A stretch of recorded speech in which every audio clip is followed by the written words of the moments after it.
Tchaikovsky, the second movement of his Symphony No. 6, the Pathétique. Claudio Abbado conducting the Vienna Philharmonic Orchestra. And although this here is not the appropriate place for me to give opinions, I can't resist mentioning how, for me, immaculately the orchestra responds to the maestro's graceful and elegant shaping and the wonderfully nuanced subtlety of the details in Tchaikovsky's score, so perfectly capturing through Abbado's vision and communication the uniquely illusory sentiment of this music, expressing an almost nostalgic memory, providing a temporary respite from tragedy. I indulge myself here saying this as an opinion about the interpretation, but surely no one can deny the impeccable discipline, ensemble and balance just on a technical level. The results that Claudio Abbado was able to attain brought him exceptional prestige in the fiercely critical musical circles of Vienna, to the extent that he was one of the very few artists in history to be appointed the city's general music director and, at the same time, hold the position of the artistic director of the Vienna State Opera. Those appointments started in 1986, and long before that, Claudio Abbado had greatly impressed the Vienna Philharmonic Orchestra. He had first conducted them in 1965 at Salzburg, invited there as a very young man by none other than Herbert von Karajan, and in 1971, still not yet 40 years old, the Vienna Philharmonic Orchestra gave him their only occasionally awarded position of principal conductor. That year, he led them through a performance of Schubert's Symphony No. 8, the Unfinished.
It wasn't until 1988, 17 years after this performance of Schubert's Eighth Symphony in Vienna took place, that Claudio Abbado made his first official studio recording of this music.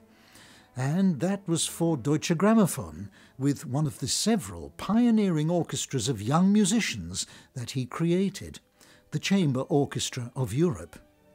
The 1971 performance in Vienna was first issued commercially by Deutsche Grammophon as a memorial to Claudio Abbado in 2018, and it's part of a disc called Abbado Rediscovered. The recording was an archive tape made by Österreichisches Rundfunk of their original radio broadcast of the concert in 1971. And it just so happens that at the time that I interviewed Maestro Abbado in 1990, I was in possession of a private off-air copy of the radio recording, as it had been transmitted in England by the BBC. And so he and I were then able to discuss how his interpretation had changed in the intervening years between his Vienna concert and his studio recording. He was always re-researching and rethinking music he knew inside out. First of all, here's a brief comparison of the two performances, with the later studio one coming second, as you'll hear, at a faster tempo. And then Claudio Abbado discussing his two performances.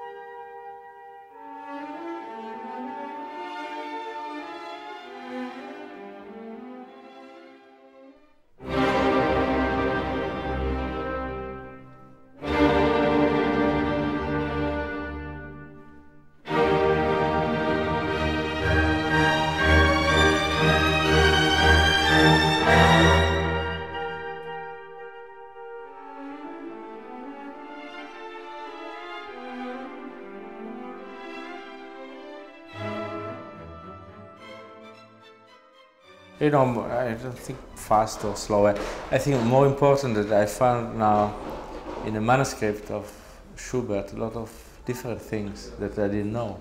Like, for example, before the first part, when he repeats, there's a pedal and somebody changed this in the harmony because he thought it was a mistake. And, for example, this kind of thing we done. But even more important is in the great C major. I found a lot of different things changed by Brahms and changed by the copyist, full of different things. Yeah. And I try today to play Schubert. Of course, I respect the great tradition of Vienna Philharmonic, but I think that time I was doing Schubert too heavy, and that's the reason probably that it sounds so, you say, slow, but probably because, of course, with the chamber orchestra the sound also is lighter. But also I think Schubert shouldn't be too, of course it's the beginning of the Romanticism, but it shouldn't be too heavy.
Claudio Abbado's 1988 recording of Schubert's Unfinished Symphony with the Chamber Orchestra of Europe.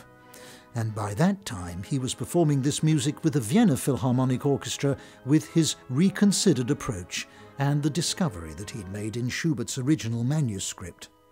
And he also said before that in Schubert's Great C Major Symphony, the Ninth Symphony, he had found that Brahms and also the publisher's copyist had made changes to Schubert's original manuscript. He was constantly, zealously searching to reach as close as possible as he could an identity with the composer's intentions. And that's just how it was also with the many contemporary works of often very avant-garde composers that he championed. One of his very most remarkable achievements was introducing the latest experimental works of composers such as Boulez, Ligeti, Nono, Kurtag and Riem.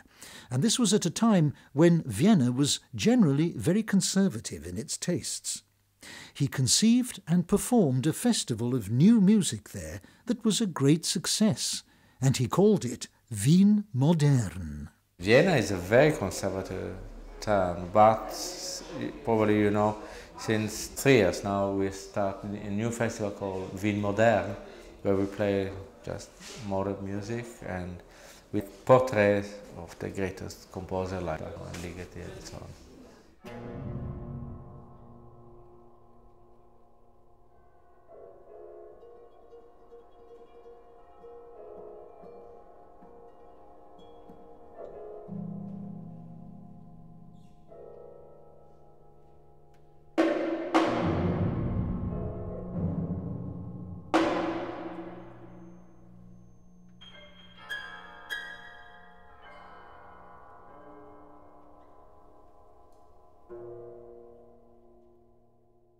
This was the world premiere of Wolfgang Riem's Départ, conducted by Claudio Abbado in Vienna on the 26th of October 1988.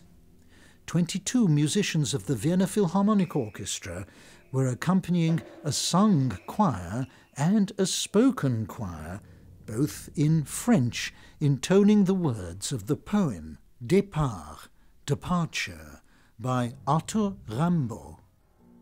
All is seen, the vision gleams in the air. All is had, the distant sounds of cities at night, in sunlight always. All is known, chaos, disorder. These are the stuff of life. Departure while love yet lingers, and bright sounds.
Départ by Wolfgang Riem. And the year before this performance took place, Claudio Abbado won some of the very highest plaudits of his career when he was at the helm of a viscerally atmospheric performance of Berg's landmark opera, Wozzeck, at the Vienna State Opera. Deutsche Grammophon were there preserving it in exceptionally vivid and lifelike sound. And in our next podcast in this series in which we're commemorating the special art of Claudio Abbado, we're including Wozzeck among other samples of the maestro's vital achievement and inspiration in opera, a very crucial part of his career. And taking part in our feature are several highly acclaimed singers who performed with him in opera. And also there's the voice of Claudio Abbado speaking. That's in podcast 4 of this series, Claudio Abbado, a memoir.